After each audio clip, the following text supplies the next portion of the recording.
CTS 4인 4색 시청자 여러분 만나서 반갑습니다. 안녕하세요. 저는 서울장신대학교에서 한국교회사를 가르치고 있는 정병준 교수라고 합니다. 오늘은 호주 선교사들의 선교 130주년을 맞이하여서 과거의 선교사들이 한국교회를 어떻게 섬겼는지 우리가 살펴보는 그런 시간을 갖고자 합니다. 네. 제 1강은 선교사들이 오셨던 1889년부터 1909년까지 한 20년여간을 개척자의 시기로 보고 이 내용을 살펴가도록 하겠습니다. 선교사님들이 자기들이 섬기기 위해서 가장 중요하게 생각했던 그 성경 말씀이 마가복음 10장 45절입니다.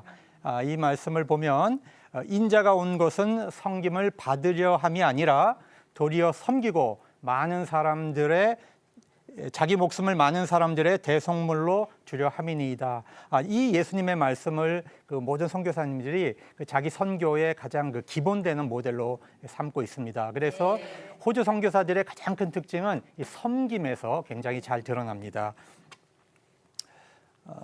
먼저 호주를 좀 살펴보면 그 호주의 가장 밑바닥 오른쪽을 보시면 이 빅토리아 주라고 하는 곳이 있습니다. 이 빅토리아 주가 주로 한국 선교를 담당했던 가장 많은 지역입니다. 19세기는 주로 그 앵글로색슨 백인들이 전 세계적으로 선교를 많이 나갔던 그런 시기입니다. 그런데 호주는 상대적으로 이제 늦게 출발한 영국의 식민지였기 때문에 19세기에 나라를 만들기 위해서 굉장히 애를 썼습니다. 그래서 선교에 애를 쓰지 못하다가 19세기 중반에 한 1860년경에 저 빅토리아주에 금광이 나옵니다. 금광이 발견되면서 굉장히 부가 축적이 됐어요. 그래서 그 경제적인 부를 기초로 해서 이제 세계 선교를 할 수 있는 그런 근거를 마련하게 됐고, 보시면 이제 멜버른하고 시드니가 있는데 주로 이 멜버른에서 호주 선교사님들이 한국에 오시게 됩니다. 요 시기는 이제 선교 사역의 처음에 그 유형과 방법이 세워졌고요. 주로 부산 경남 지역, 부산, 진주, 마산 지역에 이제 선교 지부가 설립이 됩니다. 선교사님들이 오셔서 가장 먼저 했던 것이 그 여자 고아들을 모아서 돌보기 시작한 거예요. 섬기는 사역을 제일 먼저 한 겁니다. 그러다가 이 아이들이 자라니까 공부를 시켜야 되잖아요. 그래서 일신여학교라고 하는 여학교가 만들어집니다. 그리고 이제 한국에 처음 오셨던 선교사가 이 헨리 데이비스 목사님인데, 이 헨리 데이비스 목사님이 이제 그 한국에서 순교하시면서 부산 경남 지역이 이제 호주 선교사들의 선교지가 되게 됩니다. 자, 먼저 그 부산 지역을 한번 살펴볼까요? 1892년의 모습이고요. 자, 부산항입니다. 자, 여기가 이제 부산진. 여기가 이제 1905년경이 되면 좀 현대식 건물들이 들어오죠. 일본 사람들이 이제 부산에 와서 많이 살게 됩니다.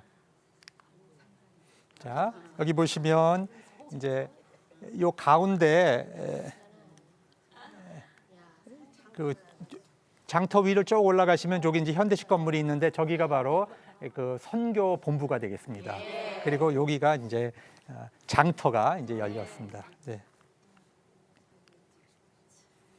호주 선교부 한국 일꾼들이 머물던 숙소 모습이고요. 자, 그 당시에 이제 한국인 짐꾼들이 이제 어떤 삶을 살았는가 보여주는 이제 그런 장면입니다. 자, 선교사님들이 타던 이제 나귀와 마부고요. 이게 주막입니다. 통영에 이제 갓을 만들고 있는 이제 그런 장면들입니다. 자, 이제 한국에 최초로 오셨던 그 호주 선교사님이 헨리 데이비스라고 하는 목사님입니다. 이분이 이제 멜번 대학을 졸업하셨고 멜번대 이제 대학원을 공부하시고, 이분은 이제 인도의 선교사로 갔다가 이제 그 흑수병이라고 하는 병이 걸려요. 일본에 이제 체질이 안 맞은 거예요. 그래서 다시 돌아와서 기독교 교육 사업을 하게 됩니다. 그래서 이제 굉장히 사립학교를 기독교 학교를 좋은 학교를 만들어서 굉장히 이제 그 성공적인 교육자로 이제 섬기게 되는데 자 보시면 이게 이제 멜번에 있는 코필드 그래머 스쿨 교사고 가운데 있는 분이 이제 헨리 데이비스 교장으로 이제 일을 했습니다. 그러다가 이분이 그 존 울프라고 하는 성공의 이제 선교사가 중국에 있는 분인데 한국 부산에 와서 보고 선교사를 좀 보내줬으면 좋겠다. 이런 편지를 이제 호주 교회에다가 보내게 됩니다. 호주 성공회에다 보냈는데 이 선교 잡지를 헨리 데이비스가 읽고 이 마음속에서 뜨거운 마음이 생기기 시작한 거예요. 한국에 가야 되겠다. 그런데 그 당시 성공회는 인도의 선교사를 보냈고요. 한국이라고 하는 나라가 도대체 어디에 있는지 그 당시는 조선이죠. 조선이라는 나라가 어디 있는지 그쪽에 사람을 보낸다는 건 이제 상상도 할 수 없는 일이었습니다. 헨리 데이비스 마음은 이제 조선이 계속 이제 마음에 이제 붙잡혔던 것입니다. 그러다가 이분이 이제 이 멜번에 가시면 이제 투락 지역이라고 하는 곳이 있는데요. 여기 굉장히 부자들이 사는 곳이에요. 지금도 여긴 땅값이 제일 비싸요. 여기에 보면 이제 투락 장로교회 담임 목사 이윈 목사님이라는 분이 계셨는데 이분이 헨리 데이비스 청년을 만나는 겁니다. 그리고 이 청년의 소명을 듣다 보니까 조선이라는 나라가 이렇게 선교사가 필요하면 사람을 보내야 되는데 한국에 가겠다는 청년이 있으니까 이 청년을 장로교로 데려오게 됩니다. 성공의 청년을. 그래서 이 청년을 가만 지켜보니까 굉장히 헌신적이거든요. 그래서 스코틀랜드에 보내서 거기서 신학 공부를 시켜요. 그래서 호주 장로교회가 목사 안수를 줘가지고 선교사로 한국에 파송하게 되는 것입니다. 그런데 이 헨리 데이비스가 이제 스코틀랜드에 가서 공부를 하는 동안 하나님께서 굉장히 놀라운 준비를 해놓고 계셨어요. 이 존 로스 목사님은 만주에서 우리 조선어로 한국어 성경을 번역했던 분이에요. 의주 청년들을 만나가지고 그러니까 한국에 선교하려고 이제 성경을 번역했던 분이니까 한국을 잘 알고 있죠. 한국에도 한번 왔다 간 거예요. 세분함교회도 한번 왔다 간 겁니다. 그래서 이분이 헨리 데이비스를 만나니까 거기서 뭘 가르쳐 줬냐면 조선에 가면 언더우드라는 선교사가 있다. 그래서 이 조선 선교를 하려면 언더우드를 만나라. 이렇게 해서 언더우드까지도 이미 이제 소개가 돼 있는 겁니다. 그러니까 하나님이 한국 선교를 하시기 위해서 머나먼 스코틀랜드에서 이 헨리 데이비스를 준비시켜 놓으셨던 겁니다. 자, 그래서 이 배를 타고 이제 오게 됩니다. 누이와 함께 이제 조선에 오게 되죠. 1889년 10월 5일 날 서울에 도착해서 언더우드를 만납니다. 그래서 언더우드 집에 거하면서 이제 언더우드와 함께 나는 호주 장로교고 당신은 이제 미국 북장로교지만 우리가 함께 한국의 장로교회를 세우자. 이제 이렇게 해가지고 선교가 시작이 되고요. 그런데 헨리 데이비스가 언어 능력이 굉장히 탁월했던 사람이에요. 그래서 5개월 만에 어느 정도 조선어를 배워요. 그리고 전도를 나갑니다. 굉장히 놀랍죠. 그리고 이제 선교를 하려고 하다 보니까 언더우드 선교사는 성경을 번역해야 되니까 당신이 히브리어를 잘하니까 구약을 번역해라. 내가 이제 신약 성경을 번역하겠다. 그런데 헨리 데이비스는 기도를 해보니까 남이 복음을 전하지 않은 곳에 가서 복음을 전해야 되겠다라는 그런 자기 선교 의지가 있었던 겁니다. 그래서 1890년 3월 14일부터 4월 4일까지 3주간 서울부터 부산까지 이 선교 답사 여행을 떠나는 거예요. 근데 못 먹죠. 잠도 제대로 못 자죠. 이때가 또 조선에는 꽃샘추위가 있잖아요. 그러니까 이분이 병에 걸리는 겁니다. 그래서 부산에 도착한 그 다음 날 4월 9일 부활절에 세상을 떠나게 됩니다. 너무 아까운 청년이고 너무 안타까운 일이었습니다. 그래서 이 부산 호주 교회가 이제 이 소식을 듣고 발칵 뒤집혔어요. 여러분 호주에서 한국까지 오는데 한 달 반 배를 타요. 그 당시는. 그러니까 데이비스가 죽은 소식도 한 3달 후에나 이제 전해지는 거죠. 그래서 이제 호주 교회가 도대체 이게 어떻게 된 일이냐, 무슨 뜻이냐, 하나님의 무슨 뜻이냐 고민을 하고 기도하다가 조선에 더 많은 선교사를 보내라고 하는 하나님의 뜻이다. 이렇게 해석을 하고 선교사를 모집하는 거예요. 근데 아무도 안 가죠. 아무도 안 가려고 하는 거예요. 누가 자기 자식을 보내겠어요? 1년 동안 선교사를 못 구했어요. 자, 그러다가 이제 어떤 일이 벌어지는지 좀 기다려 보십시오. 자, 이 헨리 데이비스가 자기 이름을 덕배시라고 이름을 줬어요. 예, 덕배시. 덕을 하나님의 복을 2배로 전한다 이런 뜻이 있죠. 예. 자, 이거는 이제 데이비스가 받은 여권입니다. 그리고 한국어 공부하던 모습이에요. 얼마나 열심히 공부를 했는지 몰라요. 선교사들은 참 언어 능력이 탁월해야 되고요. 문화 감각이 좋아야 되거든요. 예. 정말 열심히 합니다. 그래서 제가 학생들 가르칠 때 늘 이 사진 보여주면서 얘기합니다. 공부를 해야 되겠어, 안 해야 되겠어? 하나님 일 하려면 공부해야 되겠어, 안 해야 되겠어? 맨날 질문합니다. 예. 여기 보시면 그 데이비스의 일기에, 자, 여기 보시면 주야 나를 불쌍히 여겨 나를 도와주소서. 믿사오니 너는 나의 믿음이 독실치 못함을 도와주소서. 그 당시 한국어가 익숙치 못하니까 유를 이제 너는 나의 이렇게 번역을 한 거예요. 그래도 참 그 마음이 짠하게 다가오죠. 예. 그다음 보시면 이 일기에 적어놓은 자기가 전도 여행 가려고 지도 그려놓은 거예요. 여기 너덜이가 나오는데 여기가 판교입니다. 판교 지금의 예, 수원 용인 대황교 이렇게 되어 있습니다. 감동스럽죠. 네, 이게 이제 그 호조를 요청하는 건데요. 호조는 일종의 통행증입니다. 그 당시에는 이제 외국인들이 마음대로 나라를 다니지 못하고 이제 도를 넘어가려면 그 정부로부터 호조를 받아야 돼요. 그래서 이제 호조 신청을 한 겁니다. 예. 그래서 여기 호조를 받은 거죠. 그래서 여기 보시면 요 가운데 덕배시라고 돼 있죠. 영국 신사 덕배시 이렇게 돼 있습니다. 예. 전라 경상 지역을 여행하는 호조를 받았습니다. 자, 이거는 호주 장로교 총회 건물에 가면 이 데이비스 목사의 이제 그 기념 표시가 이렇게 이제 있습니다. 자, 그래서 1년이 지나서 자, 호주에 가면 발라라시라고 하는 곳이 있어요. 여기가 금강이 나왔던 곳입니다. 그 지역에 이제 목사님이 결단을 하는 거예요. 내가 조선에 가야 되겠다. 아무도 안 가니까 사모님하고 두 분이 결단하시고 그 교회 총련.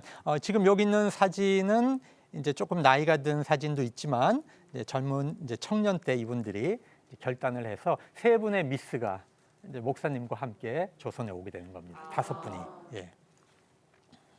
이 분이 이제 맨지스라고 하는 분인데요. 요 분이 이제 요 분의 조카가 훗날 호주의 수상이 됩니다. 맨지스 수상이 돼서 한국 전쟁 났을 때 호주 군인들이 오잖아요. 예, 아마 그 자기 고모가 조선의 선교사로 있었던 것이 아마 좀 영향을 주지 않았을까 저는 개인적으로 그런 생각을 합니다. 예. 자, 이렇게 해서 호주 선교사들은 오자마자 한국인들에게 자기 삶을 다 개방했어요. 이렇게 호주 선교사들이 이제 그 당시에 가장 위험했던 게 외국의 선교사들이 위험했던 게 한국 사람들이 선교사들은 함부로 대하지 않았습니다. 굉장히 존중했습니다. 위험한 게 뭐냐면요, 면역 체계가 없어요. 조선인들이 갖고 있는 면역 체계가 없기 때문에 이 돌림병이 돌면, 전염병이 돌면 거기에 많이 죽는 겁니다. 그러니까 아이들이 태어나서 많이 죽고 과로로 죽고 전염병으로 많이 죽습니다. 그래서 이제 가능한 접촉을 잘 안 하려고 하는 그런 게 있었는데 호주 선교사들은 처음부터 자기를 개방한 거죠. 섬김을 받으려 함이 아니라 섬기려 왔다. 이것이 이제 선교 정신이었습니다. 자, 선교사들과 마을 방문자들의 모습이고요. 자, 고아원을 시작했다 그랬죠. 이 버려진 아이들을 데려다가 이제 돌보기 시작한 겁니다.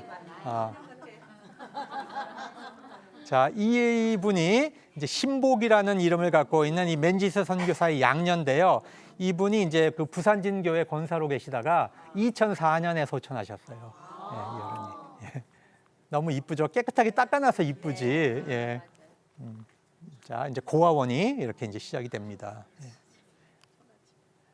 그런데 이 고아원 이름이 이제 미우라라고 했는데 이 미우라라는 뜻이 호주 원주민들의 말이에요. 말 뜻이 야영지라는 뜻이죠. 그래서 이 이제 투락 지역에 있었던 이제 이분 그 제인 하퍼라고 하는 이분이 이제 좀 돈이 많으셨는데 그래서 이제 큰 기부금을 보내서 이제 고아원을 도왔어요. 그래서 이제 그 고아원 이름이 미우라 고아원이 된 겁니다. 그다음 처음에. 자, 이게 이제 고아원이고요. 그리고 이제 그 메카이 선교사가 이제 목사님이 오셔가지고 이제 그 자기 숙소를 짓는데 이것이 지어지기 전에 그 부인 그 사모님께서 임신 중에 이 겨울을 넘기지 못하고 임신 중에 그 세상을 떠나게 됩니다. 추위를 견디지 못한 거죠. 그리고 나서 이제 이 건물이 지어져서 이제 목사관과 이제 그 여성교사관이 개어지는데 이때 이제 목사님이 많이 몸이 이제 망가집니다. 병듭니다. 사모님도 돌아가셨으니까. 이것이 보면 이제 그 건물을 짓겠다라고 하는 이제 요청서를 내는 것이고요. 이게 이제 여성교사 숙소가 이제 지어집니다. 그래서 이제 그 목사님은 이제 결국 이제 본국으로 돌아가셨고 이제 건강이 상해서 세 번째 목사가 이제 아담슨 목사가 오시는데 이분은 이제 영국 분이에요, 사실. 목사를 구하지 못해가지고 영국에서 이제 한국에 선교사로 옵니다.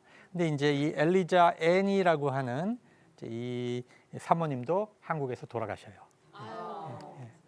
그래서 이 이제 요 위에 세 개의 무덤이 호주 선교사들의 무덤입니다. 근데 그 당시는 이제 외국인들을 함부로 묻도록 매장지를 허락해주지 않았습니다. 그러니까 이제 사람들이 가지 않는 곳에 야산에 묻은 것이죠. 근데 지금 이제 저것을 우리 한국 교회가 보살펴주지 못했습니다. 전쟁 나고 막 이러는 과정 속에서 지금은 이제 저기에다 아파트촌이 들어섰는데 안타깝죠. 그분들의 선교 흔적을 남겨야 되는데 우리 한국 교회가 그럴 여유가 없었습니다. 오늘 저희가 처음에 읽었던 성경 본문이 마가복음 10장 45절 말씀이잖아요. 그것이 바로 그 예수님께서 이 땅에 오신 목적이 무엇이냐 하는 것을 설명해 주는 이 마가복음의 이제 주제와도 통하는 것입니다. 예수님께서는 그 하나님과 같은 분이시고 하나님과 본체신데 자기를 낮추시고 더 낮추시고 더 낮추셔서 우리를 구원하시기 위해서 이 땅에 오셨습니다. 그래서 예수님께서 제자들에게 말씀하실 때 내가 섬김을 받으러 온 것이 아니고 섬기고 내 목숨을 많은 사람들을 위한 대속물로 주려왔다. 이렇게 이제 말씀을 하셨습니다. 그런 것처럼 우리 그 호주 선교사들의 삶을 돌이켜 볼 때 이분들의 삶이 정말 그 예수님이 살았던 그 낮아지는 그 선교사의 모습을 너무 잘 보여주셨던 것이죠. 그러니까 우리가 그 선교사님들이 외국의 같은 경우를 보면은 선교사들이 그 제국주의 침략과 같이 들어가는 경우가 있습니다. 특히 중국 같은 경우가 이제 그 아편 전쟁을 전후해서 중국의 선교사들이 많이 들어가잖아요. 그러니까 중국 사람들이 이 선교사들을 제국주의 침략의 앞잡이로 오해를 하게 되는 겁니다. 그러니까 어떻게 그 선교하는 나라에서 아편을 팔기 위해서 전쟁을 일으킬 수가 있느냐, 믿을 수가 없게 되는 것이죠. 그러니까 예수님께서 우리에게 보여주신 이 선교의 방법이라고 하는 것은 항상 자기를 낮추시고 문화를 뛰어넘어서 똑같이 되는 조건으로 들어오셔야 그것이 정말 살아있는 복음이 되고 그것이 정말 많은 사람들에게 생명의 말씀이 되는 것이잖아요. 그러니까 만약에 선교사님들이 들어와서 우리 그 현지인들보다 굉장히 차이가 나게 너무나 잘 살거나 너무 표가 나게 그렇게 살아버리면 마음이 열리지 않잖아요. 그런데 이 호주 선교사님들은 그런 방식을 다 포기해버린 거죠. 처음부터 들어올 때부터 바닥으로 가려고 결심을 한 겁니다. 그래서 그 헨리 데이비스께서 이렇게 그 배를 타고 올 때 묵상하시는 걸 제가 일기로 이제 읽었거든요. 거기 보니까 그 헬라어 그 원어로 묵상을 하더라고요. 쫙 하면서 거기서 뭘 찾아내냐면 우리가 구경꾼이 될 거다라고 하는 거. 바울이 선교하면서 우리는 많은 사람들 앞에 구경꾼이 되어야 된다. 그런 것을 읽은 거죠. 그런 것처럼 이 선교사들이 오셔가지고 자기들의 삶을 완전히 다 노출해 버린 거예요. 누가 와서 봐도 완전히 드러날 수 있게 구경꾼이 된 거죠. 그러니까 그 마을 사람들이 그 외국에서 온 여성들이 사는데 얼마나 궁금하겠어요. 다 와서 보지 않겠어요? 들어가 보고 뭐 뚜껑도 열어보고 다 열어보겠죠. 이거 이 사생활이 보장이 안 되는 겁니다. 그럼에도 불구하고 자기를 다 개방했던 이유는 바로 그것을 통해서 예수 그리스도의 복음을 드러내려고 했던 거죠.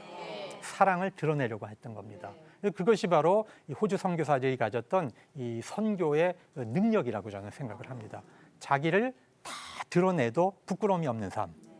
그것이 바로 예수님께서 하셨던 선교 사역을 우리 호주 선교사들이 드러내려고 했던 것이고, 그것이 바로 약자들, 빈자들, 가난한 사람들과 함께 사는 삶을 자신들의 목표로 삼았던 겁니다. 그래서 특별히 그 한국에 와 보니까 어떤 사람들이 가장 소외되어 있는 사람들이었느냐? 여성들이었거든요. 네. 여러분, 그 가부장제 사회였고, 또 부산 경남 지역은 특히 또 좀 봉건적인 것이 강하잖아요. 그러다 보니까 여성들이 가장 소외되어 있었고, 그 중에서도 여자 아이들이 교육을 못 받는 거예요. 남자 아이들은 서당이라도 보내는데 여자들은 안 보내는 거죠. 그래서 고아원을 통해서 길러진 아이들을 교육을 시킨 거예요. 그런데 이 부분이 이제 남자 선교사들과 여자 선교사들 사이에 약간의 의견 차이가 또 나옵니다. 남자 선교사님들은 우리가 빨리 전도해야 되니까 이 재정을 전도하는 데 더 쓰자. 그런데 여자 선교사님들은 안 된다. 이건 반드시 여자 학생들을 교육시키는데 우리가 이 재정을 써야 된다. 그걸 고집을 하는 거예요. 그러니까 이제 그 당시에 여성 선교사들이 가졌던 특징이 여성을 위한 여성의 선교라는 거죠. 왜냐하면 한국 사회는 안방에는 남자들이 절대로 들어갈 수 없는 곳이잖아요. 오직 여성 선교사들만이 들어갈 수 있었거든요. 그러니까 여성의 선교는 여성이 담당해야 된다는 거죠. 그러다 보니까 그 여성 아이들을 위한 여성 교육을 절대로 포기하지 않으려고 했던 겁니다. 그래서 이 여자 선교사들이 재정이 부족할 때 자기 본국에다가 여전도에다가 다 연락을 하는 거예요.